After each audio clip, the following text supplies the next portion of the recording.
Hello friends, video చూసే ముందు like చేయండి, సబ్స్క్రైబ్ చేయండి. కర్ణాటకలోని ధర్మస్థల అనే ప్రాంతంలో మంజునాథ క్షేత్రం అంటే శివుడిని పూజించే ఆలయం ఉంది.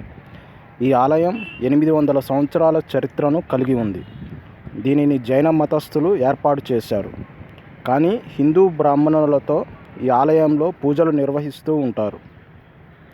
ఈ క్షేత్రాన్ని దర్శించుకోవడానికి చాలా రాష్ట్రాల నుండి భక్తులు వస్తూ ఉంటారు. అంతగా ప్రసిద్ధి చెందింది ఈ ప్రాంతం. ఈ ఆలయంలో 1995 నుండి 2014 వరకు ఒక పారిశుద్ధ్య కార్మికుడు పనిచేశాడు. ఇతని పేరు విజిల్ బ్లోయర్. అయితే 2014లో ఇతన్ని ఎవరూ ఉద్యోగం నుండి తొలగించలేదు. ఇతనే సడన్గా ఉద్యోగం మానేసి కుటుంబంతో సహా వేరే ప్రాంతానికి అజ్ఞాతంలోకి వెళ్ళిపోయాడు. 2025 జూన్ 3వ తారీఖు అతను తన లాయర్స్తో కలిసి ధర్మస్థలకి వచ్చి పోలీస్ స్టేషన్లో ఒక కంప్లైంట్ ఇచ్చాడు. పోలీసులు అతన్ని చూసి షాక్ అయ్యారు. ఎందుకంటే అతని ముఖం కనిపించకుండా కేవలం కళ్ళు, ముక్కు మాత్రమే కనపడే విధంగా ఒక మాస్క్ని ముఖానికి పెట్టుకున్నాడు.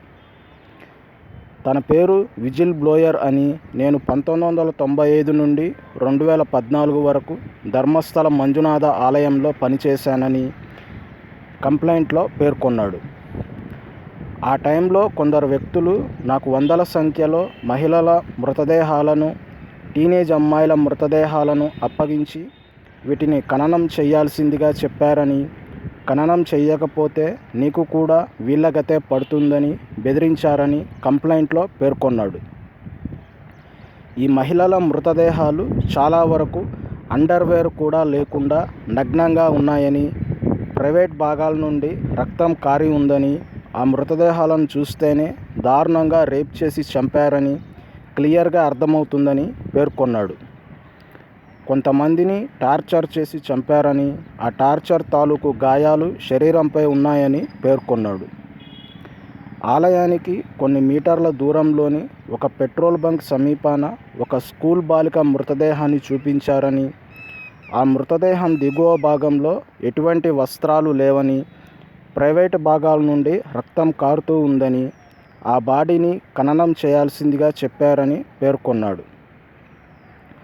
ఆ బాలిక పక్కనే ఆమె స్కూల్ బ్యాగ్ కూడా పడి ఉందని, బ్యాగును కూడా బాలికతో పాటు పూడ్చాలని చెప్పారని కంప్లైంట్లో పేర్కొన్నాడు.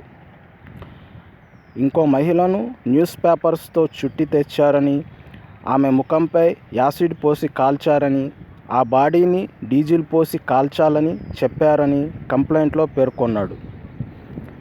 ఇటువంటి బాడీలు 100కు పైగా నాతో ఖననం చేయించారని పేర్కొన్నాడు. 2014లో మా బంధువుల అమ్మాయిని కూడా లైంగికంగా వేధించడంతో నేను ఇక అక్కడ ఉండలేక అజ్ఞాతంలోకి కుటుంబంతో సహా వెళ్ళానని పేర్కొన్నాడు. ఇన్ని మృతదేహాలను వారి సాంప్రదాయాలకు విరుద్ధంగా ఖననం చేసినందుకు నాలో అపరాధ భావం ఏర్పడడం వల్ల నేను అజ్ఞాతాన్ని వీడి వచ్చి కంప్లైంట్ ఇస్తున్నానని పేర్కొన్నాడు.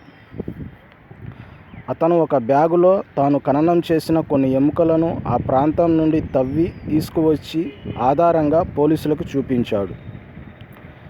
2003వ సంవత్సరంలో మణిపాల్ యూనివర్సిటీలో MBBS మొదటి సంవత్సరం చదివే అనన్య భట్ అనే విద్యార్థిని ఫ్రెండ్స్తో కలిసి ధర్మస్థల ఆలయానికి వచ్చింది. కాసేపటికి ఆమె అదృశ్యం అయ్యింది. ఆమె ఫ్రెండ్స్ వెతికినా కూడా కనిపించకపోయేసరికి అనన్య తల్లికి ఫోన్ చేసి చెప్పారు. అనన్య తల్లి కోల్కతాలో CBI విభాగంలో స్టెనోగ్రాఫర్గా ఉద్యోగం చేసేది. వెంటనే ఆమె ధర్మస్థలకి చేరుకొని అనన్య కోసం వెతికింది. ఆచూకీ లభించకపోవడంతో పోలీసులకి ఫిర్యాదు చేసింది. ఆలయ ప్రాంతంలో వెతుకుతూ ఉంటే కొందరు వ్యక్తులు ఆమెను బాగా కొట్టి చనిపోయిందని వదిలేశారు. ఆమె చాలా రోజులు హాస్పిటల్లో కోమాలో ఉండి బయటపడింది. విజిల్ బ్లోయర్ కంప్లైంట్ ఇచ్చాక ఆమె కూడా ధర్మస్థలకు వచ్చి తన కూతురు అనన్య భట్ కేసును విచారించాలని కోరింది. ఒకవేళ అనన్య భట్ చనిపోయినా కూడా ఆమె అస్థికలు ఇస్తే వారి సాంప్రదాయం ప్రకారం అంత్యక్రియలు జరుపుకుంటామని ఆమె ప్రాధేయపడింది. పారిశుద్ధ్య కార్మికుడి ఫిర్యాదుతో గవర్నమెంట్ స్పెషల్ ఇన్వెస్టిగేషన్ టీమ్ సిట్ను ఏర్పాటు చేసింది.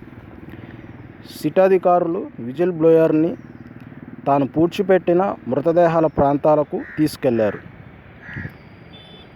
పారిశుధ్య కార్మికుడైన విజిల్ బ్లోయర్ మొత్తం 15 ప్రాంతాలను సిట్ అధికారులకు చూపించాడు. ఈ ప్రాంతాల్లో తవ్వకాలు మొదలయ్యాయి. చాలా ప్రాంతాల్లో ఎముకలు, పుర్రెలు లభించాయి. ఈ వీడియోపై మీ అభిప్రాయాలను కామెంట్ ద్వారా తెలియజేయండి. ఛానల్ను సబ్స్క్రైబ్ చేసుకోండి. తర్వాత వీడియోలో మళ్ళీ కలుద్దాం.